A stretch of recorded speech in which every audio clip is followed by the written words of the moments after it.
This is the Late Round Podcast with your host, JJ Zacharisa.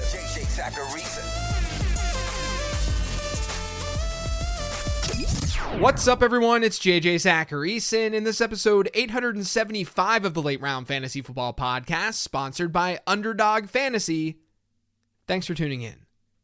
This year's wide receiver class, it's getting a lot of hype. At this moment, over on NFLMockDraftDatabase.com, there are 19 wide receivers slotted to go in the top 100 of the NFL draft. Since 2011, no NFL draft has seen more than 16 wideouts go in the top 100. There are so many players to talk about, so many good players. I've given you my takes on plenty of them, so like other prospect shows that I've been doing, I brought on a very special guest to talk about this wide receiver class. And that guest is none other than Matt Harmon. Aside from what he does over at Yahoo, Harmon's known for his amazing work with reception perception, where he charts wide receivers and lets us know how well the wide receiver is performing even when he's not targeted. Matt and I sat down for over an hour and really dug through this class. We talked about the high-end guys that everyone loves, but we spent more time on the question marks that exist with a lot of the second and third tier receivers in the class. I really think you're going to dig the conversation.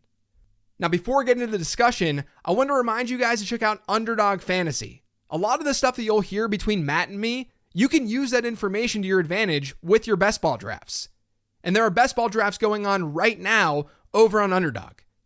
With best ball, you can get a draft done in minutes, or you can opt to do a slow draft where you get an 8-hour clock. Once you finish the draft, there's nothing more to do. There's no team management, no waivers, no lineup setting. Your lineup is optimized for you each week during the season based on performance. Because there's a lot of cool strategy involved, I'm planning on doing more best ball content this summer on this show so we can all learn together. So make sure you're signed up now for when that content hits. Just head to UnderdogFantasy.com or download the Underdog app. And when you sign up, use promo code LATEROUND for a $100 deposit bonus. That's promo code LATEROUND. Mr. Harmon, it's good to chat with you once again. You were on this show last year to talk wide receivers with last year's class. This year's class, better than last year's, I'd say, in total.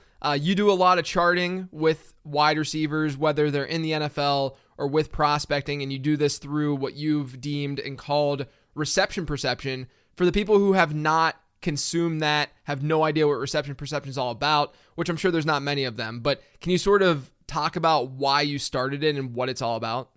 Well, yes, Mr. Zacharisa, I can do that. Thank you for having me on your show and asking such a great question to start. So reception perception, for people who are not familiar, is the methodology that I came up with about 10 years ago now, just a little over 10 years ago, to evaluate the wide receiver position. And the reason I started it was that I wanted to answer the biggest question that I had about football, which is, to me, when watching games on Sunday, like, what the hell are these wide receivers doing when they run off the screen? Because, as fantasy players, we definitely know this, that a wide receiver is lucky to get 8 to 10 targets in a game. Like, that's a good number. You feel pretty good about that. JJ's usage thread on Twitter on Sunday night, they get 8 to 10 targets. They're probably going to have some pretty good little marks there in the usage thread. But we know that they're also running, 30 plus routes a game sometime. They're playing 60 plus snaps. So to me, because wide receiver production is so inherently dependent and affected by other variables, I wanted to find a way to go in and essentially give the guys credit for and evaluate those other snaps when they're not targeted. And really the biggest thing to me was I wanted to try to quantify the qualitative reality of route running and getting open, and really assignment execution if we're getting right down to it. So that's what reception perception is. I go in over an 8-game sample for NFL players and 8 games when enough film is available for college players as well. Chart every single route that they run, every single snap, where they line up. Because to me, the longer I've done this, JJ, the talent evaluation part is always going to be fun, and like, how good is this guy, and like, oh my God, yeah, he's 90th percentile at beaten man coverage. That's electric. But to me, I've almost found more joy in like trying to categorize these players and okay, this guy has some bad indicators in this section of his profile, but this indicator over here could kind of point to like maybe if he changes positions inside the position a little bit, there's a good indicator there. So again, alignment is really sort of where it all trickles down from there. But really the main metrics that people love are success rate versus man, zone, press coverage, how often they run each route, how often they get open on each route type. There's ancillary metrics too, like contested catches and breaking tackles in space. So really I'm trying to paint the full picture of who a wide receiver is outside and isolated from their surrounding variables. So let's talk reception perception a little bit. I know that you have the big three wide receivers as your top three wide receivers in this class, whether it's Malik Neighbors, Marvin Harrison Jr., Rome Odunze. People have those three sort of clustered up in some way, shape, or form. I'd say most people probably have Marvin Harrison and Malik Neighbors over Rome Odunze, but there are plenty of people who love Rome Odunze. Mm-hmm.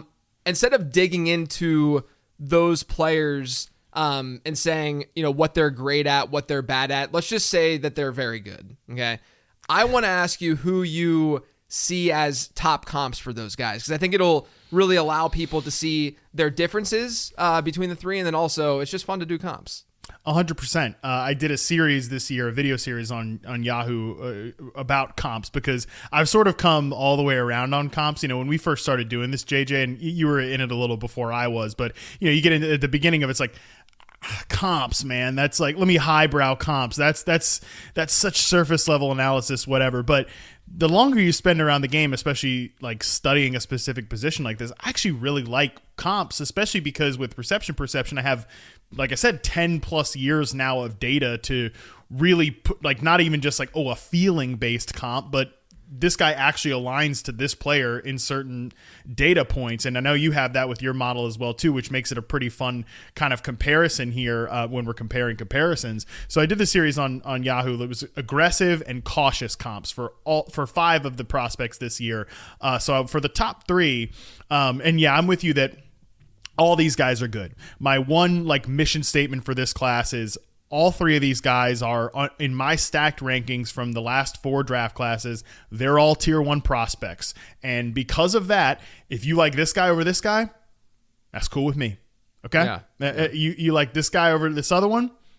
I'm fine with that. Okay? Yeah. It's about preference and kind of what you like at the position. There are certain things I value at the position that other evaluators are not going to value as much, and they're going to put, maybe size and tackle breaking ability over technique and route running, whereas I am kind of like a technique and route running and assignment based execution snob. So there are certain things that I value more there. So long story short in saying that is I like all these 3 players. I'm not going to get in a 10 tweet argument with anybody if they like, Malik Neighbors over Rome Odunze or vice versa. Okay. That's up to you. But so kind of comparisons for these 3 guys. And I'll start with Marvin Harrison Jr., who is my top prospect in this class.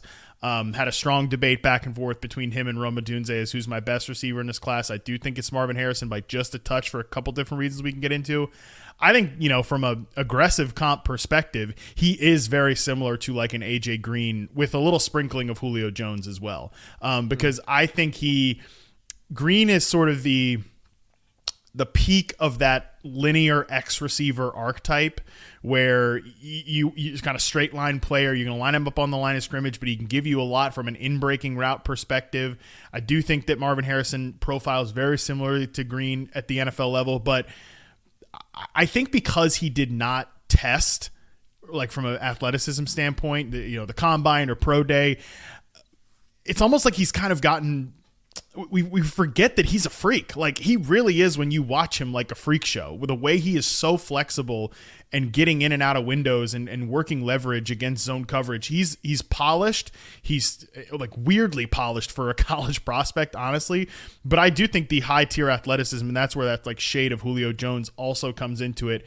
My cautious comp for him was Mike Evans. I think Mike Evans is a underrated route runner. He's an underrated separator. People think of him as just one of these jump ball type receivers. He's not. He's a detailed technician who isn't an elite separator, but is a well above average separator against man and press coverage. I think that if Marvin Harrison just kind of hits his median positive outcome, he's a Mike Evans type player. Never a top 5 player at the position, but a consistent kind of top 15 to 10-ish receiver in the league. So then who do you have? By the way, I should say that AJ Green was the model's top comp for Marvin Harrison as well. So anytime you have that alignment, and there's a guy that we'll talk about later who Matt Waldman and I had an identical comp for too. Anytime you can see that and you have that synergy, I think when you are looking strictly at analytics, which is what the model's doing, and then if you're looking and charting this stuff and looking at the film, I think that's a good sign about that player, as long as that comp, is something that looks pretty favorable. Question: do your comps with the model, does it take in like height and weight at all? Yes, so height and weight is not a metric, or not a piece of the model at wide receiver. It doesn't care at all in terms of the score of the player. It doesn't care what the size is of the guy. But whenever it's finding comps, yes, it'll look at production metrics and it'll look at height and weight stuff. So I think that's probably why the AJ Green thing was more of a match than like a Mike Evans type, right? Just because of the thickness of the body and stuff like that. But yeah, so it's interesting to see that you also had AJ Green mentioned. What about Rome Odunze? How about Odunze? I was just gonna say on the Mike Evans thing, people really get at you with comps about like he's Marvin Harrison 6'3" and like 205 or 2 whatever. Mike Evans is huge. I'm purely just kind of comping their styles of play and like potential career utilization paths and like stuff like that. To me, am I going to come in here and compare Sterling Shepard to Mike Evans or something like that? No, I'm not going to do that. I'm not going to go that far, but a few inches here or there, not going to make a big difference. A few pounds here or there, not going to make a huge difference. Sure. But Rome Odunze, big fan of Rome Odunze. Like I said, it really was close to me in terms of the final ranking as to who I was going to put at the top of the class between him and Marvin Harrison. My aggressive comp for Rome Odunze was Devontae Adams, because I think their games are so similar. They're guys that just really don't have a clear-cut flaw in their game. Obviously, we're talking about Devontae Adams, who he became in the NFL, not who he was in his first couple of seasons, but clean route runners, A-plus technicians, great hands. I mean, Rome Odunze in the 8 games sampled for reception perception did not drop a pass. He's obviously a contested catch maven, but the technique in the route running off the line of scrimmage is very similar for those guys, and they've got a little something after the catch. They're not, neither one of these guys is Deebo Samuel, Malik Neighbors type after the catch, but certainly not a net negative in the open field. They can make the first guy miss and pick up extra yardage. My cautious comp for Rome Odunze is Allen Robinson, a high quality X receiver for years that is a good route runner, good separator, but not at the elite level, especially against zone coverage. But obviously it was a contested catch threat downfield as well. So I think that kind of gives you kind of a good, how I feel about Rome Odunze, which is just, I think he's got a very high floor as a player, but I do think the ceiling is extremely high as well if he continues to get better and work at the craft. Yeah, whenever we were prospecting and starting our work in like January, February, you and I were going back with texts, and I was talking about Odunze a little bit, and his top comp for me was DeAndre Hopkins, which obviously that's a good one for a player to have DeAndre Hopkins as a top comp. And then one of them was Drake London for Odunze, and then one of them was Michael Floyd. And that to me is the biggest separator between the three, the big 3 wide receivers, is that there's breakout score and all this stuff that doesn't favor Odunze quite as much as the other 2. But yeah, I mean, and he's not an early declare either, which I sent an email blast out this past week talking about how early declare status is sometimes and often very overrated by the analytics world. Sure. It's not something that you really need to say, oh, this guy's not an early declare, therefore I'm going to fade him in my rookie draft, because at the end of the day, Odunze still has an 86 breakout score, which is still pretty strong.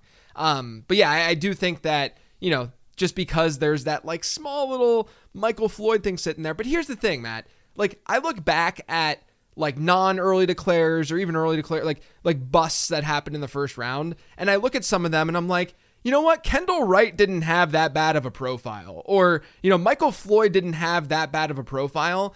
I'm not saying that I'm not saying like, oh, I was right, Michael Floyd is good, or Kendall Wright is great. I just think that there's so many things that happen from college to pros where careers can just hit this downward spiral and they just don't pan out and things aren't really clicking between the ears. Like stuff like that happens, right? And it could happen to any of these guys hypothetically. Like realistically, it could still happen, right? We're not saying that this is a foolproof thing. And so whenever we throw out comps, sometimes it's like, yeah, a Michael Floyd comp is scary, but Michael Floyd was still a first round pick. Like, he was still looked at as a good prospect, and there were things that people loved about him, and he had random moments in like a quarter of a game. And I was just going to say, like, both of those guys had moments in the league. Right. Kendall Wright had our buddy Rich Rebar writing a whole like piece about PPR production, because he was like productive. Michael Floyd had 2 years of, we talked about this with Torrey Smith on my show, because I know he's a comp for Brian Thomas Jr. and people are like, oh, Torrey Smith, gross. It's like, well, Torrey Smith had a good productive start to his career. You look at Michael Floyd again. Neither of us are sitting here saying like retroactively, no, Michael Floyd was really, really good, but from his second to fourth season, he had 1,041 yards, 5 touchdowns, 841, 6 touchdowns, 849, 6 touchdowns. Right. Like, that's not what you want out of your first round pick necessarily. It's certainly not what you want out of your like first round rookie pick in fantasy, but it's not like a worthless player. It's not Kevin White. Oh God. Yeah. There we go. Exactly. It's not like the end of the world, especially because you're sandwiching that between DeAndre Hopkins and Drake London. It's like, all right, let's chill out, guys. Like, don't freak out about that. 100%. And by the way, those guys are all the same positional archetypes of, yes. we're somewhere in the range there of, okay, Devontae Adams maybe to DeAndre Hopkins to Allen Robinson to Drake London, like somewhere on that spectrum of X receiver. Yeah. All right, let's talk about Malik Neighbors. Give me the comp for him. High end, low end, whatever you want to do. Yeah, Malik Neighbors, I do think the aggressive comp for him for the series I went with Yahoo was Brandon Ayuk. Brandon Ayuk, I think, is the pinnacle of the wild horse route runner archetype. There's players way down on the low end of that, but I think Ayuk is a guy that, when he's coming out of college, like, you probably could have said some of the same, not all of them, but some of the same criticisms about his route running that you might nitpick with Malik Neighbors, where especially Malik Neighbors, I think is actually way further along than Ayuk, but you see in the NFL, Ayuk develops into, in my opinion, a top 5 route runner in the league, like a guy that was an elite receiver, an all-pro caliber receiver before this year on film. Like, he's been that guy for a minute because of that development as a player.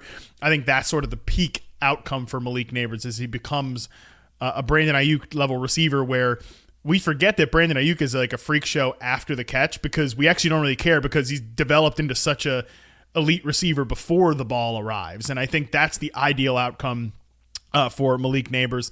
A couple other more like cautious comps for me were DJ Moore, still very good. And the one I really like actually is Garrett Wilson, because I see him very similarly like as the Garrett Wilson of this class. I actually think, as much as we're excited about this draft class, the top of it does feel very similar to 22. And I actually think that there were a couple of players that didn't, necessarily haven't panned out just yet in Jamison Williams and Jahan Dotson that I really like ahead of some of the guys that are getting some steam in this draft class, just as pure prospect profiles. But I was a big Dotson fan. I still am a big Dotson fan, but that's a topic for another time. But with the top 3 in that draft class, it was kind of just like your pure perimeter X receiver. That's Drake London. That's Marvin Harrison. There's your like underrated technician that some of the Dynasty bros hates. That's Roma Dunze, and that's Chris Olave. But Garrett Wilson, again, was that like wild horse route runner in college, but he's a guy that showed you an ability to separate even when his fundamentals weren't all the way tight. And like from a tackle breaking perspective, his scores in terms of his in-space work and reception perception were the best in that class. And they're very similar to Malik Neighbors, who's the best in this class. And I think that if Malik Neighbors tightens up some of those fundamentals like Garrett Wilson did, who had an over 80% success rate versus press coverage in his rookie season, which historically, like if you hit over 80% as a rookie in reception perception, you are a stud receiver. Somewhere along the way, you're going to become a stud receiver in the NFL. So I think Garrett Wilson's well on his way to that. And like, again, if Malik Neighbors takes that development as a rookie, I think we'll be having that same conversation with him at the end of his first or second season.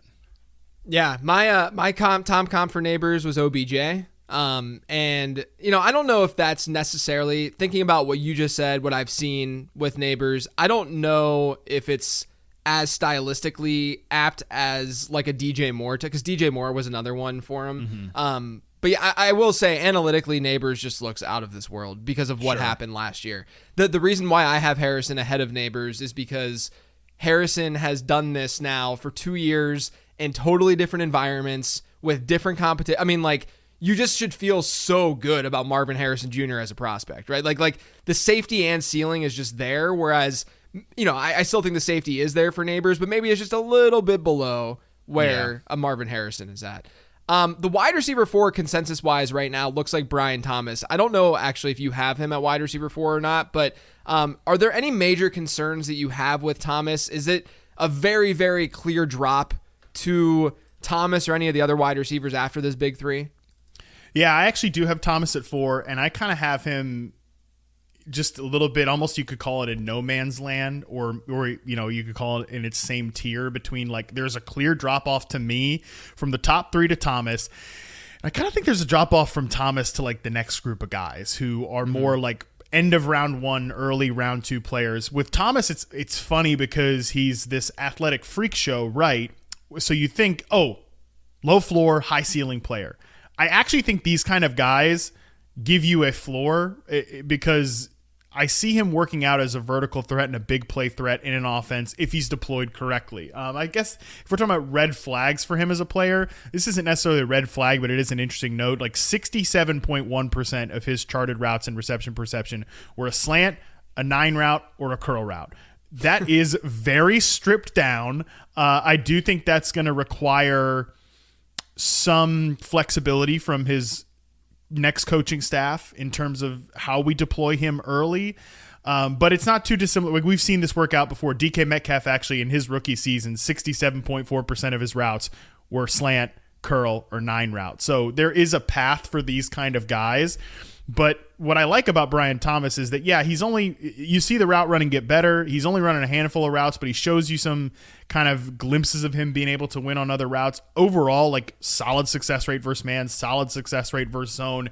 And I really was a fan of his work off the line of scrimmage, where he's a 73.9% success rate versus press coverage, which is a really good number, especially for a guy that I do think needs to play as a vertical X receiver. So I don't know if he ever has the upside to develop into a true legit number 1, but I think he can be the peak of that volatile number 2 receiver archetype, where we've seen guys like Quentin Johnston come out of the draft. He's definitely in that archetype. I think Brian Thomas is the more actualized version of that player.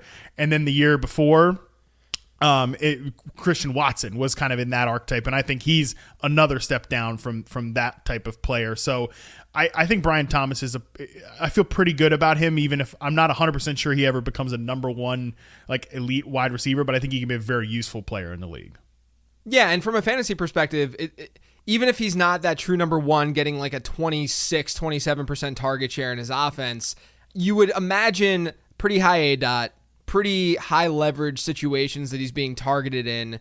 And so, like, there's a very real chance that, I don't want to say like he wouldn't be as valuable in a PPR format or anything like that. I think that it's all very similar, but I do think that, like, the efficiency can make up for a career 20 to 22% target share, as opposed to, you know, what the other 3 guys that we just talked about. They're going to be up there. They're going to be seeing like Justin Jefferson type target shares eventually in their careers, whereas maybe we don't see that from a guy like Brian Thomas. But think about like Martavis Bryant at his peak before things went south for him, where it was like, this dude could catch 3 passes and be a wide receiver 1 in a given week in fantasy football because of that big playability.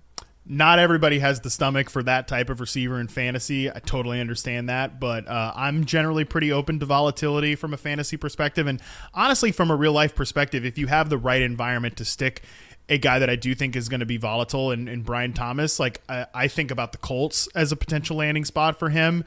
You have a guy that you already feel pretty good about funneling 25+% of your offense through, and Michael Pittman, a really solid separator. You have a guy in Josh Downs that I'm a big fan of as a slot receiver, but like, we can just say to Alec Pierce, hey, thanks for your contributions, but we're going to put Brian Thomas in the exact same role that you've been kind of hanging out in.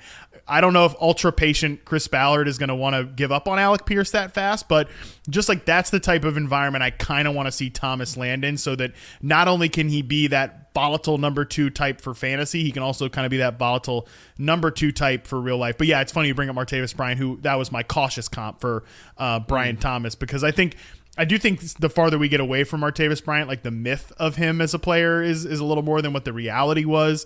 And then the aggressive comp for me was DK Metcalf, who, again, if we get him fully developed, because I think DK's gotten a little underrated as a technician the farther he's gone into his career, sort of the inverse there. I think that's kind of the spectrum of player we could see from Thomas. Let's talk Xavier Worthy. He's getting steamed up because he ran a very fast 40 time. I think that if he hadn't done that at the combine, we'd probably be saying, oh yeah, it's probably it's a solid second round pick. But now there's plenty of talk that he's going to go in round 1.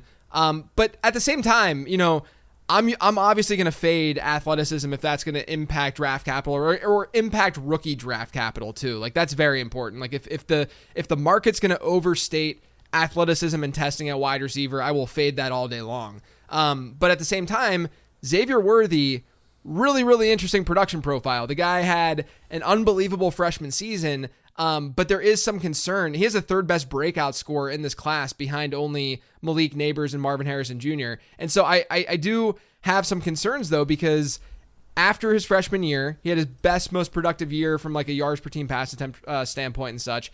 Things got worse from a production standpoint, and some of that might have had to do with the fact they added some competition. They add A.D. Mitchell this past year. Things changed there. But at the same time, it brings up a lot of questions. It's almost like this like Rondell Moore type production profile without the injury, right? And given the size, even if this isn't really that big, like that appropriate of a comparison, it's just hard to not think about how that kind of went for a guy like Moore. So do you have concerns with Worthy? And where is he is he in at the top of this next bucket that you were talking about, or is he closer to the bottom?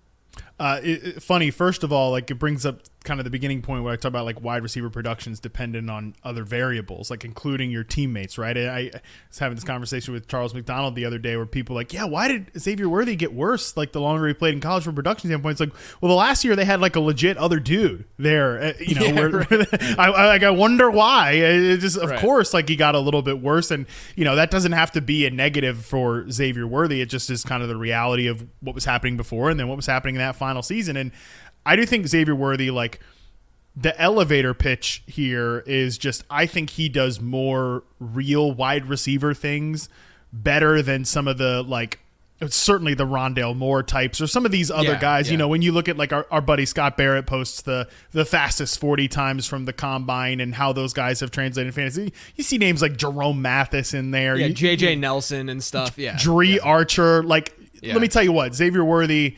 I also, but like, this is kind of my like very, very, very like whisper take is John Ross was good. Like, I don't know what to tell you guys, but like the film on John Ross was good. Like he just couldn't stay. Do you think that do you think it was health, or do you think it was like he was in the wrong era too? Like John Ross today might just be better than John Ross 7 or 8 years ago.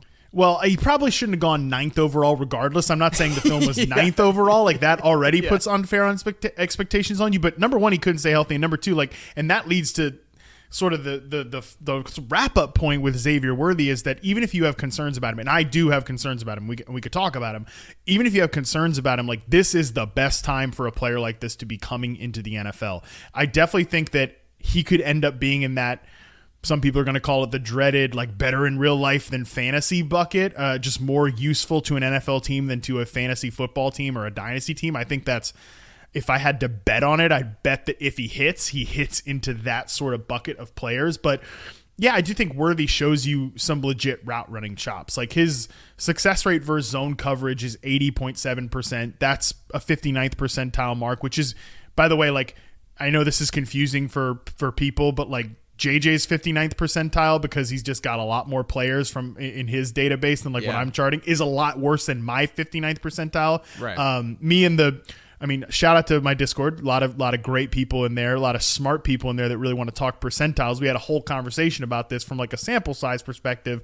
I'm not charting every single college receiver, so 59th percentile sounds bad, but for me, it's actually like it's fine. Okay. I'm not freaking out about 59th percentile. His man coverage score is 68.4%. That's pretty solid, but the size shows up in so many areas. His press coverage work is a 28th percentile score, which I am alarmed by 28th percentile. You know, his contested catch rate is among the worst of the last 4 draft classes. He gets brought down on first contact all of the time. Like, these are areas where size shows up. That doesn't mean he can't be a useful player in the NFL, but I do think it just kind of, again, puts him in that bucket of we need to work around his skill set. We need to find ways to get him on these like pre-snap motion plays. Okay, I think he could be great on that, but do I think he can just line up at outside receiver and go to work? That's where I have questions. Yeah, I mean, we need him in Kansas City is what you're saying. Enough already with like the little tiny gadget adjacent receivers in Kansas City. Like, but is that not what that offense, getting him into space, allowing him to and obviously the compliment, like, let's just assume everything's fine with Rashee Rice, which we might not want to assume that, but is that not the perfect compliment? I mean, they're essentially, so what's funny, I bring that up too, because the other thing that I get irritated about with his size is people are not factoring in base rate enough whenever they talk about size in fantasy football wide receiver, because you can look at the population of sub 170 pound running or wide receivers and say they're bad because they usually do not give you much production. Well, since 2011, Matt, the 170 pound sub 170 pound wide receivers that have gotten drafted in the top 100 of the NFL draft since 2011, you have Marquise Brown, who, by the way, on Kansas City now, Devontae Smith, Tank Dell, and Tutu Atwell. And I think anyone realized that the Atwell pick was just kind of out of left field whenever they made that pick, right? That's it, though. Like, that's all we're talking about. That's a 75% hit rate for the most part. Like, none of those guys, I mean, Devontae Smith has obviously been pretty productive in fantasy and you know, is like a high-end wide receiver too. Marquise Brown maybe didn't totally realize that potential throughout his career yet. Maybe that happens in Kansas City. We'll see. And then Tank Dell coming off a really spectacular rookie season. Like, when you factor in the base rate and you factor in the idea that we just don't see this kind of wide receiver very often, it's a lot easier to buy into that wide receiver then. And I'm going to stick with the Kansas City thing, and still I get irritated by that just being the land. It's like Dallas with running backs. It's like, someone asks you, it's like, oh, like, where do you want this running back to go? I want him to go to Dallas. Of course I want him to go to Dallas. Like, that's any running back. I don't care who the running back is. Just put him on Dallas because there's no one else there and it's a pretty good offense. But with Kansas City, I think with this kind of player in particular, where the worries that you have, obviously those worries are squashed a little bit, but at the same time, sure, some of the guys that have gone there that have sort of been in this like sort of speedy archetype, they don't always pan out. You know, we saw like a Mecole Hardman, for instance, just not be able to do much in that offense, but Xavier Worthy is a better player than a guy like Hardman. Oh, no question. For sure. And I think he's better than Sky Moore, like who also really isn't in this archetype. He was like a different type of slot receiver coming out, but still, and like they traded for Kadarius Toney, which was a bad move at the time and looks worse, coming, but not as good now. But again, not as good as Xavier Worthy. Like none of those guys have been Xavier Worthy-esque, right? Like none of them have been close to this kind of profile. And maybe I'm wrong. Maybe you see something different. But no.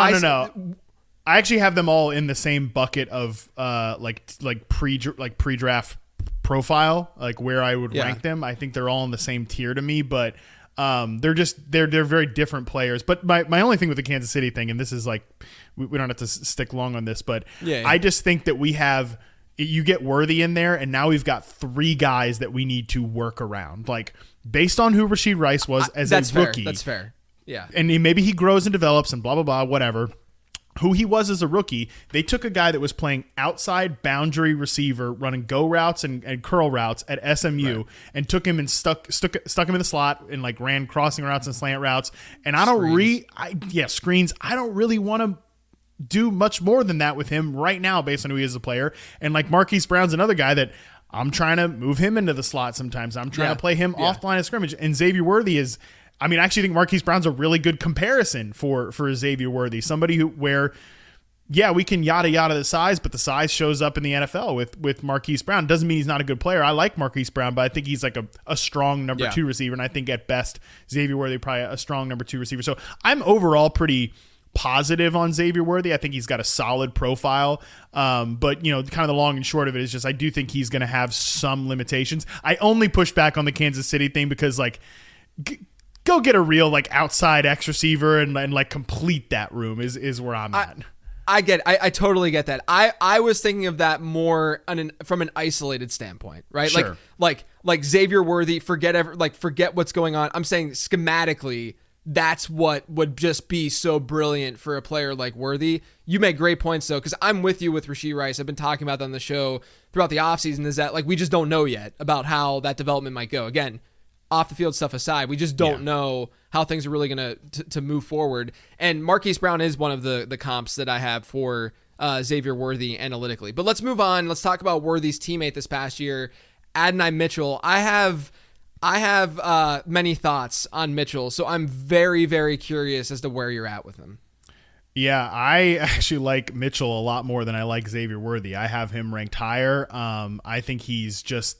It's funny because, and we should say this about the Texas offense. That offense sucks, okay?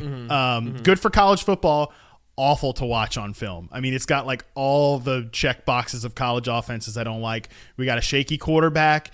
We've got that RPO, so many RPOs. We've got half field reads. We got receivers kind of hanging out on one side, not just AD Mitchell. He gets the brunt of the criticism, I think, because there are other character concerns there from people I've talked to, but everybody's doing it. Okay. There's plays where AD Mitchell's the read and Xavier Worthy's doing the little trot out there slant route thing. So everybody's doing it. It's just a rough offense to watch on film. So the fact that I charted Xavier Worthy, AD Mitchell back to back, those are 2 days of my life I would like back. But alas, I came out of it thinking that just if you want to see in that very gimmicky environment a receiver doing NFL things, it is definitely AD Mitchell. And this is a guy that just lines up at pure X receiver. Among the guys I've sampled so far, he's been outside on 83% of his sampled snaps. He's been on the line of scrimmage 82.8%. That is the highest rate, again, of the players that I've charted so far. So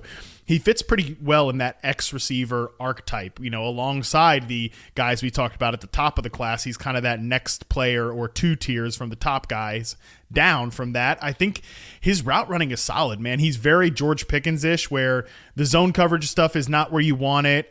He's not a full field separator, but there are also times where I think he shows you this style to run routes where it's very successful against press and man coverage, where 74.1% success rate versus man, that's a really good number. 74.4% success rate versus press, another very good number. Again, the zone coverage stuff is a little lower, but it's kind of this way that DeAndre Hopkins runs his routes a little bit, where he kind of lulls you to sleep and then shakes you back inside. Mitchell shows you that. He's got good ball skills. There are 100% risks with this player. There's no doubt about that, both on and off the field. But I do think the film is really good for AD Mitchell and somebody that I'd kind of like to take a chance on.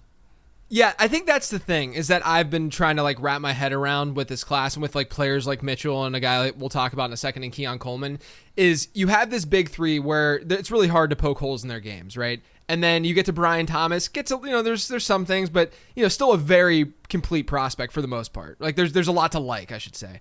And then you start to get to Worthy, and you're okay, size and yada yada yada. And then you have, you can include Worthy in this. You have this giant mass of wide receivers that are going to go late first into the second round, late second round of the NFL draft. And we can sit here and say this guy's bad because of X, Y, and Z, but you can play that game for a lot of these wide receivers. Oh, yeah. That I think is the key here whenever I tell you the things I'm about to tell you about Adonai Mitchell, because this is my analytical concern about Mitchell. And you mentioned the volatility of his profile. There seems to be a lot of volatility to his profile. So right now, he's projected to go in round 1. I heard on the Established to Run podcast with Adam Schefter. Schefter thinks it's going to be earlier than what people believe, right? So let's say it's early 20s, maybe even late teens for a guy like Mitchell. If that happens, if he goes in round 1, since 2011, this is actually since 2014 because I use PFF, and that's when they started charting and getting us the yards per route run data in college.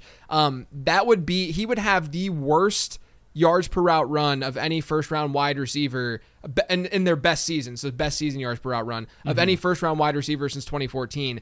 And it's by a pretty significant margin. It's 1.72. Next on that list is at 2.27, which is Zay Flowers, right? And then if you look at breakout score, which is the metric that my model uses, 50 being an average breakout score, he's below average. And if you look at first round wide receivers with sub 50 breakout scores since 2011, you get Cordell Patterson, Kelvin Benjamin, Kevin White, Philip Dorsett, and Josh Doxson. Then if you go below 60, you then add Tavon Austin, Henry Ruggs, Jalen Reagor, and Kadarius Toney to that list. So there's just a lot of bad signal here with AD Mitchell. Maybe if he stuck around another year, these numbers would have improved a good bit. Maybe, and there is the teammate factor and teammate score that favors him, because not only do you have Xavier Worthy, but you have Jatavian Sanders as well, their tight end, who could get pretty good draft capital, could have a nice score, and that'll help his teammate score in the model. And so there are these secondary things that, draft capital will be there. There are these other things that'll still elevate his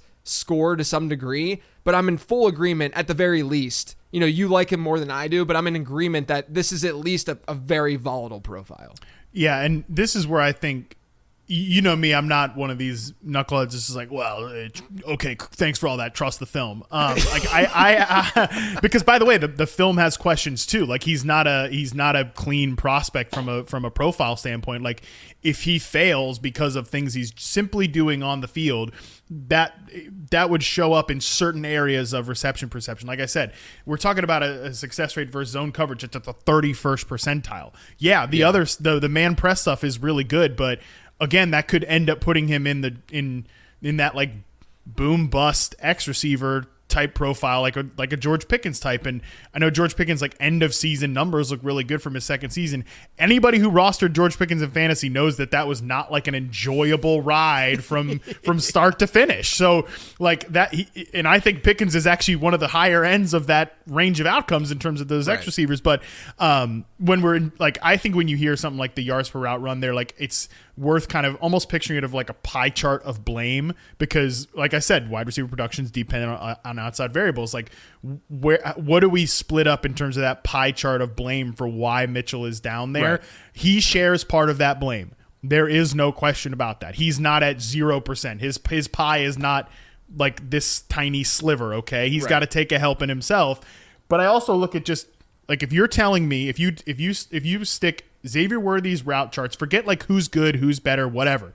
You just stick Xavier Worthy's route chart and then AD Mitchell's route chart next to each other, and tell me that one guy is at that pure downfield X receiver position and the other's kind of the off the ball, slot, more so slot snaps, kind of runs the Mickey Mouse routes of this gimmicky offense with a quarterback who can't throw the ball consistently downfield. Who's going to have the lower yards per route run? I would bet on Mitchell's just resume profile, whatever you want to say. So I can do some explaining as to why that is, but I also can't fully excuse it. It has to be something you take into account, which is why, even though I have him in my tier 3 of my stacked rankings, there are other guys I even prefer in that tier.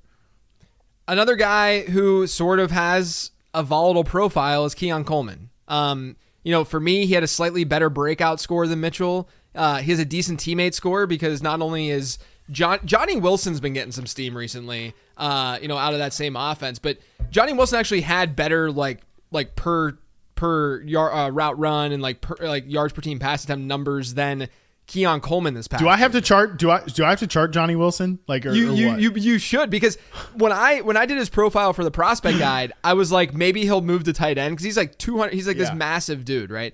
But if you look at his numbers, they're really not that bad. And then you compare and contrast to Keon Coleman, and I have a lot of theories to this too. But you can compare and contrast to Keon Coleman, and it's wow. Well, if Johnny Wilson's not getting that much love or a ton of love, but Keon Coleman is, and at the time it was an even bigger discrepancy between the two, then it makes you feel a little bit worse about Coleman himself. But teammate score wise, he plays at Michigan State the year before the transfer to Florida State. He outproduced Jaden Reed when Jaden Reed was a little bit banged up that final year, but when Jaden Reed was a senior, he was the upperclassman, and Keon Coleman was not. He was a sophomore at the time because he's an early declare. And so to me, there's just a lot of weird stuff going on with Keon Coleman, where I can't really pinpoint how I totally feel about him. I will say this. I'm liking the fact that it seems like his projected draft capital has dipped, right? So if he does go more in like the early to mid second round, I'm going to feel a lot better about him, because that would then translate to like rookie drafts and him going a little bit later in rookie drafts, and then you feeling a little bit more comfortable taking that on. But do you see another volatile prospect in Keon Coleman? I think you have to consider him a volatile prospect. I also agree with you just overall that he's a very palatable round 2 pick to me.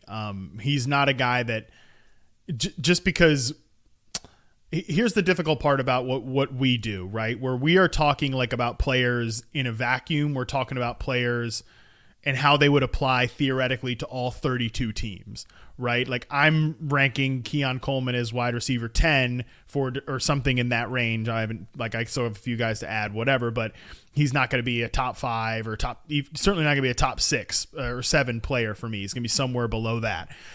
But there are certain teams where if they took him at the end of the first round and they had a clear plan for him, I would kind of be okay with that, because I think he has to come with a clear plan. But just from an overall perspective for our end of it, yeah, he has to be considered a volatile player, because this is a guy that finished below the 35th percentile in success rate versus man and press coverage. His zone coverage success rate is actually not as bad as you think, right? Like I know the Keon Coleman route tree is made the rounds on Twitter, and there's a lot of red and all that stuff, and the color bros do not like the Keon Coleman route chart. I totally get that, but there are some actual solid indicators in his profile. Like I said, 59th percentile success rate versus zone coverage, but 20th percentile against man, 19th percentile against press. That's not ideal. And if you look back at all the prospects I've charted, like we're talking about 32 players have finished below the 35th percentile in success rate versus man, zone, and press coverage. At least 2 of the 3.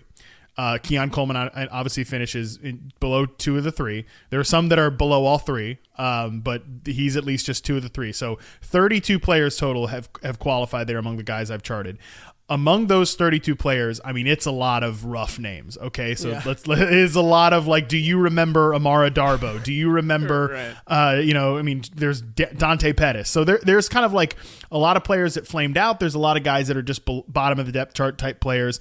I would argue that there are like 9 guys who have had moments in the league. And some of those guys are like the Christian Watsons, the DJ Charks, like these volatile deep threat types. Will Fuller fits into this bucket. So you either need to kind of become a volatile deep threat like that, or where I think Keon Coleman fits into this, there are 5 of those 32 players, so 15.6%, that have, I would say, are truly inarguable hits, and they're all big slot receivers. It's Amon-Ra St. Brown, bad on the perimeter at USC, transitions to a big slot receiver.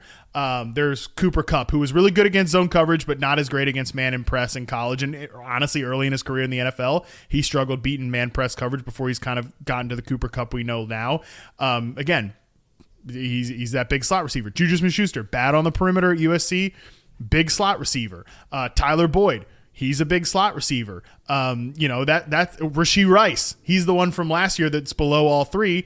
Bad on the perimeter at SMU. He wins as a big slot receiver in the NFL. So I think that's the path that Keon Coleman has to go down. And there are, again, parts of his profile that indicate he can be that type of player, like solid success rate on dig routes, just below average success rate on slant routes, like the routes we think about Rashee Rice running in the Chiefs offense, right? He's got hands to work in contested situations. I think there's some feel for zone coverage. Like that's what we want out of that big slot receiver archetype. But the risk there, JJ, is that there are guys in this list of players that I'm reading off here that are like Treylon Burks or Jonathan Mingo. These guys that if you go look at their reception perception profiles, they say, yep, these are guys that should play in the slot in the NFL. And then you get the Titans coaching staff that just throws Treylon Burks out at X receiver. You get the Panthers last year who have Adam Thielen already in that big slot position. So they throw Jonathan Mingo outside, and guess what?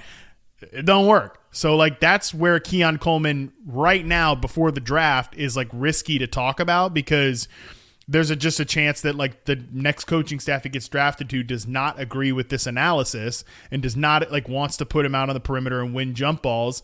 And history shows us that's a very risky bet. Yeah, and to what we said at the top, it's like you don't want to spend a first round pick on that probably. You know, like even if a team has a good plan for that, I mean, you can get, I don't want to say all of that kind of production, because obviously like an Amon-Ra St. Brown doing what he does is special, right, to a decent degree. But at the same time, we know that kind of production just at a very, very high level is more replaceable than actually finding a very reliable outside perimeter receiver. Yeah, well, none of these guys are first-round picks that I read off, right? Yeah, like, right. Amon-Ra St. Brown's a day 3 draft pick, but like Juju was the second, Rashee Rice was the second, Tyler Boyd was the second, Cooper Kupp was the third. So yeah, I mean, and you know, those guys all really worked their ass off to become great players in that position. So that's got to be a part of it as well. Right. Yeah. Let's talk about Troy Franklin. I feel like I haven't really talked about him much on shows and on my show over the last couple months, but you know, very solid production profile. He has sort of more of a wiry frame, but he can get deep for sure. His production profile, I feel like my stuff doesn't like it as much as what others might see, because it's giving the offense a little bit more context than maybe what others are seeing. Like maybe mine's just factoring that in more, or what have you. I don't know. He doesn't look bad by any means. His breakout score is 89.5. That's great. He just doesn't have amazing projected draft capital right now, at least compared to like even a Mitchell or a Coleman, just from a projected standpoint. And his teammate score, like his surrounding situation and like obviously the quarterback situation and stuff, favored him a little bit more than those guys. So what do you see about Troy Franklin? Like, what do you are you in? Are you out? Or is this just another volatile guy? Yeah, there are 2 receivers in this class that like my opinion on them changes game by game. Honestly, like if we want to be real, like route by route, it changes. And one of them is Troy Franklin. The other is Xavier Legette, who we could talk about in a little bit. But like, Troy Franklin's tough, man, because he's got some good, like when his final reception perception profile comes out, he does have some really good indicators. I actually think he is a really, really good route runner. The problem is that he's like 170 whatever pounds, and he's so skinny. And again, it just shows up in all of the data. Like you get hands on him and it's going to be a problem. Like you press him at the line, that's going to mess him up. You work on slants over the middle, that's not going to be as good as you want. You work on digs over the middle, that's not going to be as good as you want. And we haven't even talked about his hands yet, which he doesn't trust his hands. Like it just is what it is. Like he's rough in contested situations, and he has just like mind-numbing drops. So it's really hard because I like his route running, and he just needs to gain like 15 pounds. Like I know he's very young, which also helps. Like, but somebody needs to get this guy on like 500 more calories per day and like really start lifting weights, because I think he can stand to lose some explosiveness but gain some size, because like the technique is all there. Like I said, I really like the route running. I really like how he sets people up. I really like his work against off-man coverage and zone coverage in particular. It's just there are times where that size really shows up, and I'm struggling with how to project him to the league, because he's a pure X receiver at Oregon. He mostly lines up on the line and runs a vertical route tree. I don't know that that's what I want him doing in the NFL, just because of the size. So I hate to keep harping on the size, but it just like the profile is going to scream at you when you read it to harp on the size, because all the things that would be impacted by that are issues. Yeah. What about Ladd McConkey? Right now for me, you know, I have the big 3, and then I have Brian Thomas, and then I'm going with the model love Xavier Worthy, so I'm putting Worthy at 5 right now. McConkey's my wide receiver 6, even though there are some really weird analytical things going on with him. But how do you feel about his game, and what did his reception perception say? Yeah, Ladd McConkey is also my wide receiver 6, just one spot ahead of A.D. Mitchell at wide receiver 7. So yeah, Ladd McConkey, he's not your typical lunch pail, gritty slot receiver, like white slot receiver. He's a guy that really wins downfield. He runs great routes against man coverage, zone coverage. Press definitely gives him some trouble, so you're going to want to scheme him away from press coverage. It's fine. You don't line him up at X. You line him off the line of scrimmage. You line him up in the slot sometimes, but guy gets downfield, man. I think he runs some of the best out routes, like deep out routes in the class. And so when I noticed that he's got an 83% success rate on out routes, it's among the best in the class. He runs a lot of these routes too. I went back in the reception perception database and tried to kind of find a comparison for him at like sort of that size ish and that type of route running. The first thing that pops up is Tyler Lockett. Like, I think he's kind of a Tyler Lockett-ish type of player. You line him up in that flanker or you move him into the slot and you get him working down the field. And I mean, Lockett became an incredible like tight coverage catch player. I think that Ladd's not quite that good in tight coverage, but he's probably certainly better than Lockett at this point in his career after the catch, because he does have some explosive after catch data, like tackle breaking in space data on reception perception. But Tyler Lockett also used to be a punt returner, so he wasn't always just like going down when somebody sneezed near him. There was a time where he was a threat in the open field. So I really like Ladd McConkey. I think he's a great like early second round pick to me. Yeah.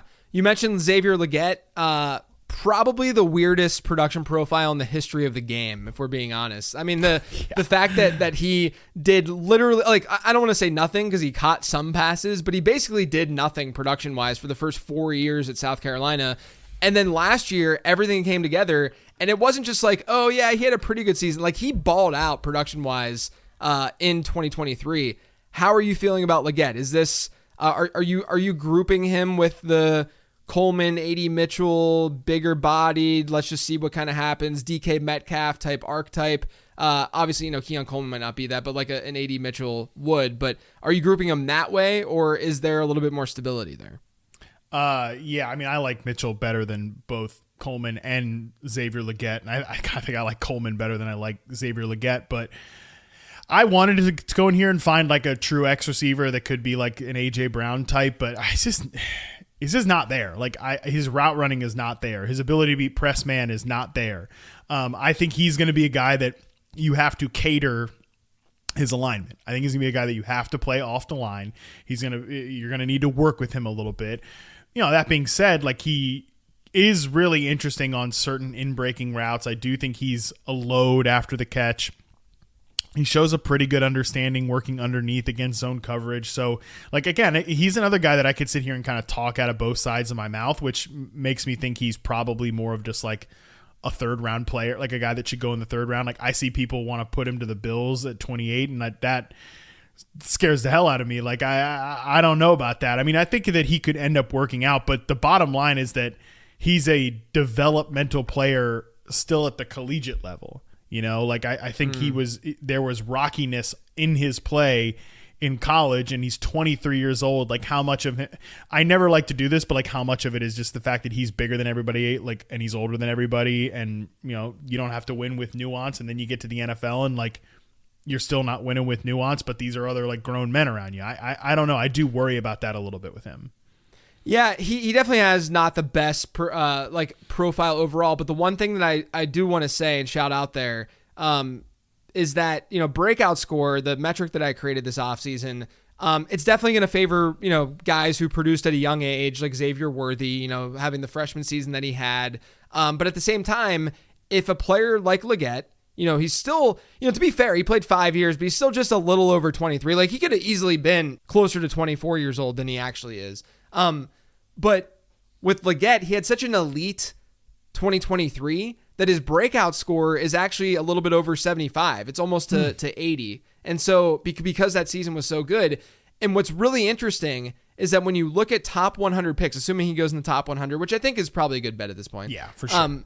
If he goes in the top 100, there are a few misses in there, but guys who had breakout scores in the 70 to 100 range, who were over 23 years old since 2011, that so we're talking like good breakout scores but old, which is a weird kind of combo to have. But you get like the Deebo Samuel, the Jaden Reed, the Sterling Shepard, Calvin Ridley was one. He had a weirder situation because he was an early declare and he was still really old. But regardless, like, my big thing with Legette is I wonder, and I'm just saying this out loud, like, you don't even have to answer this. I just wonder how the fantasy football market is going to react to him and if they're going to be high or low on him, because we know that a lot of people look at the production, this, like, this is a guy who only produced in his 5th season. Like, that is something that we want to avoid almost all the time. But when you look at how good that season was, you look at draft capital a little bit, if he slips in rookie drafts, I'll gladly just throw the dart. I'll gladly just say,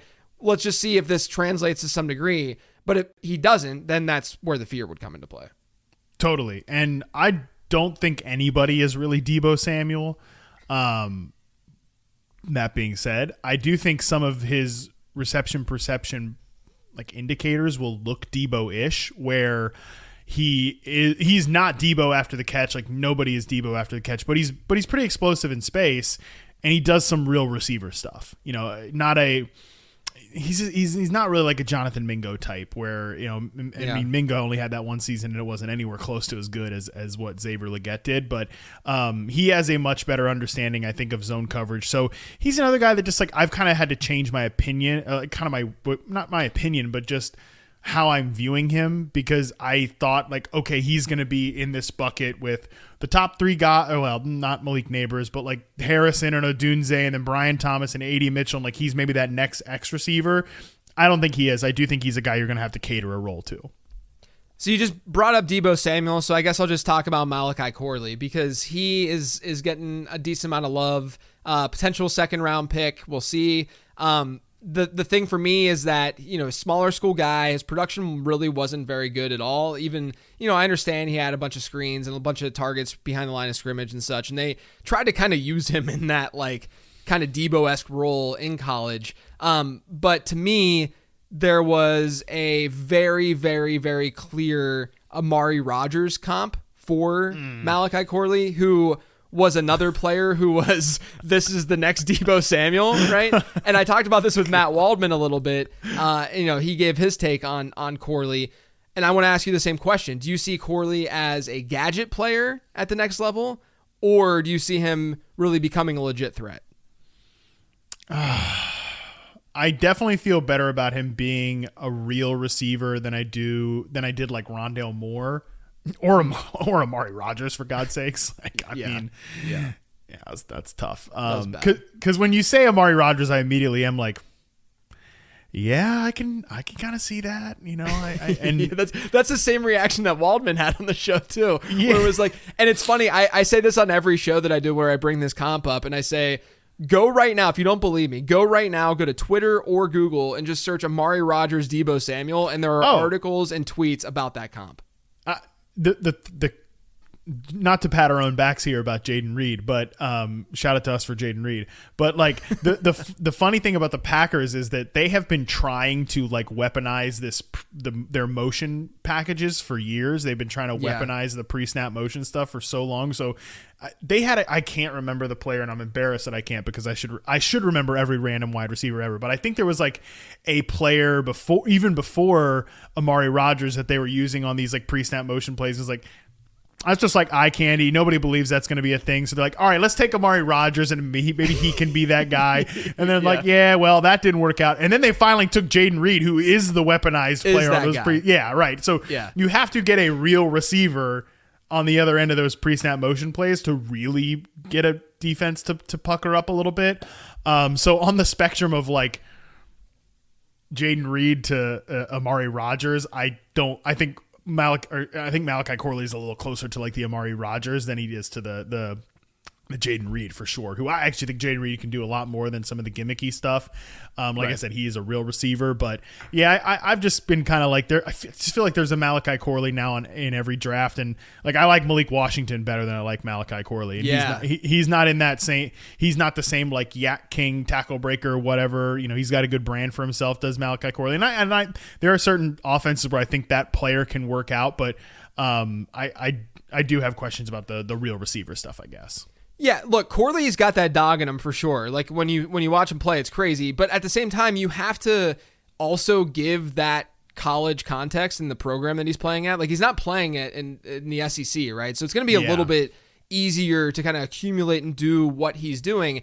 And breakout score, for instance, is adjusting for program strength. And so he had not only like a lower yards per team pass attempt number just in general, but then you adjust that for program and his breakout score is just 0 because he just never hit the right threshold. He never got there because of all those adjustments. That's what worries me about him. And that's why I think the Amari Rodgers thing, at least makes some sense. Let's go from him to talking about a guy that I know you have to love, and that's Ricky Pearsall. Ooh, You and I talked about Pearsall in like February when I was on your show, and at the time, I feel like he wasn't like some people were on him, especially after like Senior Bowl stuff and whatnot. But it wasn't to the degree now, because now like we're talking like potential early second round draft capital for Pearsall. Do you think that's warranted, and do you think he is that good? That's where you should go, man. I love Ricky Pearsall. Big fan. He's, in terms of success rate versus man coverage and zone coverage, he's in shouting distance of the top 3 guys in the class. Like he's that good in terms of his ability to separate. I think he's a really good route runner. Unlike sort of the Xavier Legette, like older guy, is he just out there out athleting people?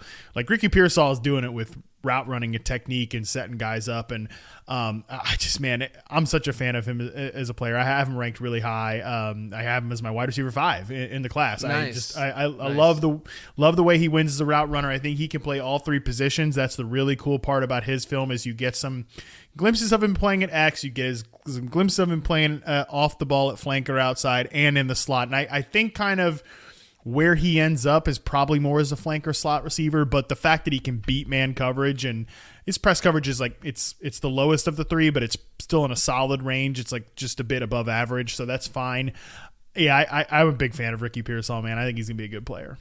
Yeah, what's funny too is that he was the one who analytically comped closest to Jaden Reed for me in this class. It was one of his top comps. Now, I don't think that it's a one-to-one thing, but the reason I think that the model was showing what it was showing is because they were just used in so many different ways in college, right? Like it's just this versatility that's just really, really intriguing. And that's what got me on Pearsall when I was doing all my research and stuff. And it's great to see that it seems like every person who's really digging into this stuff and charting or, watching a lot of film is just enamored with Ricky Pearsall. Like they love Pearsall. So it feels like stud. At the very least, a pretty safe rookie pick at this point. Yeah, because like I said, the route running is really good, but also he catches everything. He's just super reliable. I can see him being, the way I've kind of talked about Ricky Pearsall is that I can see him starting out his career as kind of that like quarterback's best friend. He's the low read and the high-low concepts. Like, all right, it's not there vertically. We get it to Pearsall underneath.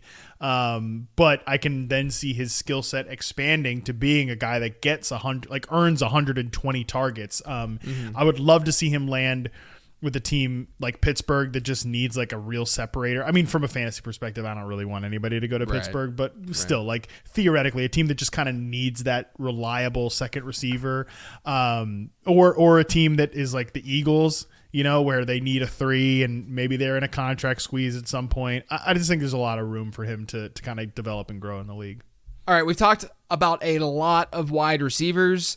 Give me some that you think should be hyped up more than they currently are. There's obviously, this is being dubbed as a very, very good class. I mean, I don't think it's quite the 2014 class, but it's definitely a good one. There's a lot of good wideouts here.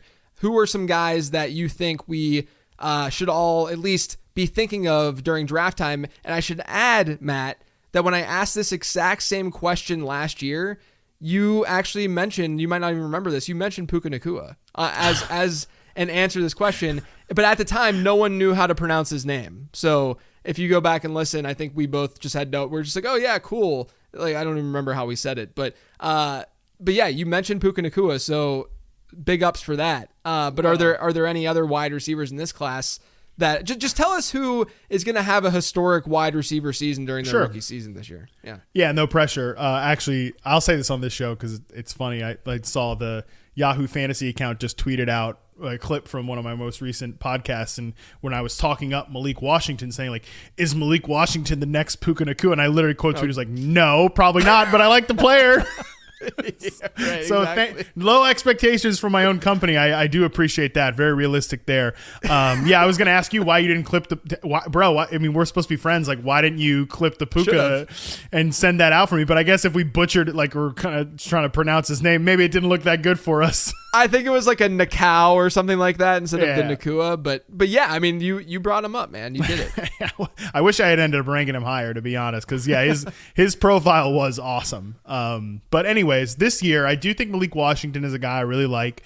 I think Wando Robinson went in the second round, and Malik Washington is way better in terms of the like small slot receiver archetype. So he's a name I'd mention. I think there are bigger Javon Baker truthers than me, but I do think he's an interesting player, like a downfield guy. He's definitely one. But the one I've really been gravitated to of late is Jermaine Burton. Maybe not the cleanest off-field profile. There's some stuff there. You can go research that yourself. But guy, man, he's really good. He gets open. He's so explosive downfield. Like I was working on him the other night, and just number one, the success rates are going to be crazy high. That number one. Number two, like you remember how much people lost their mind about Jamison Williams like outrunning an entire defense, right? Like just blowing by everybody. Jermaine Burton does that stuff too, man. Like he can absolutely fly, and he shows you real like pacing and timing and tempo within his routes. Again, it's just there's off-field concerns. Dude, you even see it on the film where like he has got to be one of the highest in terms of like throwing a fit when he's open, but no, he didn't get the ball. He's very high on that spectrum, which I normally am not bothered by. I'm normally pro receiver, but sometimes I'm like, all right, buddy, your quarterback's kind of a fullback. So what are we doing here? Anyways, overall, he's somebody that in your rookie drafts, like could end up being a guy that goes late. But if we're comparing him to the guy I talked about last year in Puka, when like everybody knew Puka was like a hard worker and like dedicated to this whole stuff. You know, there's obviously just off-field concerns with Jermaine Burton, but the film is really, really good. Yeah, look, Burton's been the guy that I've been bringing up on shows that I'm going on because his analytical profile is really, really intriguing, and it's so strange to me that there's not enough talk about the player himself. Like remove like the off the field stuff seems to be a very, very real concern. So anyone listening to this, if you're watching the draft and day 2 rolls around and he doesn't get drafted, it's almost definitely because of the off the field stuff if he doesn't go day 2, right? But when you're just strictly talking about him as a player, you have a player who his sophomore year at Georgia, before he transferred to Alabama, he was second on that team in receiving. And that was a team that had Brock Bowers, Ladd McConkey, A.D. Mitchell. It had George Pickens was banged up, so he didn't really play that year. But Darnell Washington's on that team. You have a bunch of pro caliber running backs on that team. And he was second on that team in receiving yards. He goes to Alabama, and I have this sort of like feely subjective take on transferring, and that's, you know, a guy like Javon Baker, for instance. Baker goes from Alabama to UCF, right? After not really getting that much work at Alabama. Well, you're going from a superior program to a more inferior one. You're going to face better, easier competition. You're not going to have the same. You're not playing with Devontae Smith and Jamison Williams anymore. And so it's not going to be surprising if you see those numbers just skyrocket and get better, right? But if you go from like a small program to a bigger program or a comparable program to a comparable program, it's very easy to understand why a guy might not see a big uptick or even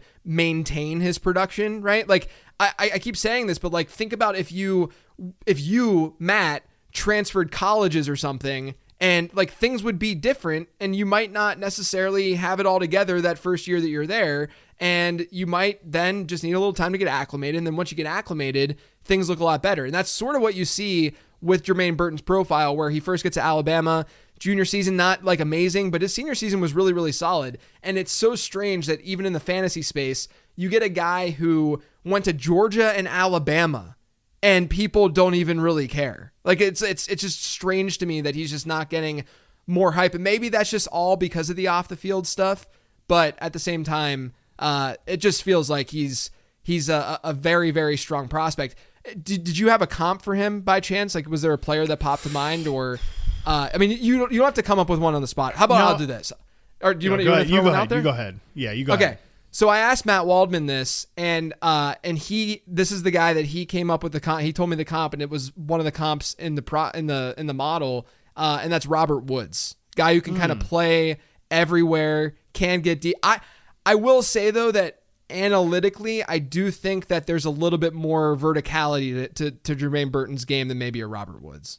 That's where I was gonna like kind of push back on. That was the verticality, and the player I was gonna say was John Brown. A guy that I think can play. He could play inside. He could play outside. But in addition to being a legit deep threat, I also think that longtime reception perception subscribers know that I loved John Brown. I was a big John Brown player. Yeah. So this is a compliment when I say John Brown. There was way more like separation and route running and full field ability to John Brown's game, and that really we actually saw best displayed with the pre-Stephon Diggs Josh Allen. Like that was really, I think, where he had his best season as kind of the true number one wideout on that team from a perimeter perspective. They obviously had Cole Beasley too, but yeah, I don't know. I think that was kind of the comp that stood out to me. He's just like, man, he's really fast. Like normally I don't come away from film being like, man, that guy is fast. Like to be honest with you, I'm more impressed with his speed than I am with Xavier Worthy sometime, which is saying something just because like Xavier Worthy runs a 4.21 and he's obviously fast. So I don't know. Jermaine Burton's definitely a guy that like I'm with you where I've been kind of confused as to why more people aren't jazzed up about him. But yeah, he's there's obviously off-field stuff. Great stuff. Matt, as always, thank you for joining. We talked a while about this class, but it was a genuine pleasure. Thank you so much. For anyone not following Matt and his work, make sure to check him out on Twitter at MattHarmon_BYB. You can see what he's doing over on Yahoo and also Reception Perception. That's receptionperception.com. I'm on Twitter at LateRoundQB. All my stuff over on LateRound.com, including the prospect guide, which is currently for sale, so check that out. Thanks for listening, everyone. I've got a mailbag episode for you later this week. I'll talk to you then.